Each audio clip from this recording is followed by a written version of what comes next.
राष्ट्रीय पर्व मनाने के लिए नहीं, बल्कि उस विचार को याद करने के लिए जिस पर हमारा गणराज्य खड़ा है। 26 जनवरी हमें याद दिलाता है कि आज़ादी सिर्फ महसूस करने की चीज़ नहीं, बल्कि निभाने की जिम्मेदारी है। आज मैं देश की तारीफ करने नहीं आया, मैं इसे समझने के लिए आया हूँ। और समझने के लिए तारीफ से ज़्यादा ज़रूरी होता है सवाल।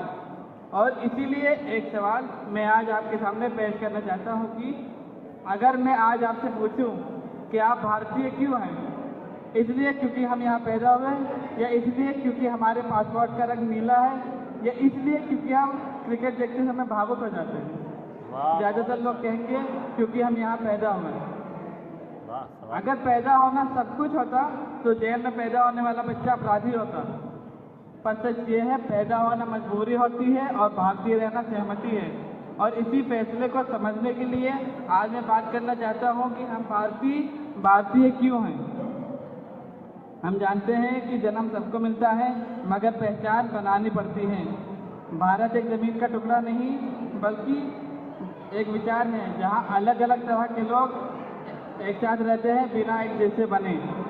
हम भारतीय हैं क्योंकि यहाँ भाषा बदलती है, खाना भी बदलता है और भगवान का नाम भी बदलता है, मगर नहीं बदलती तो जीने की संवेदना। दुनिया ने एकता एक लोकतंत्र से पाई, तो भारत ने एकता सहन शक्ति से पाई। हम भारतीय हैं क्योंकि जब दुनिया ने पूछा तुम्हारा मजहब क्या है, तो भारत ने पूछा तुम्हारा कर्तव्य क्या है। क्योंकि मजहब बताया जा सकता है, लेकिन कर्तव्य निभाया जाता है।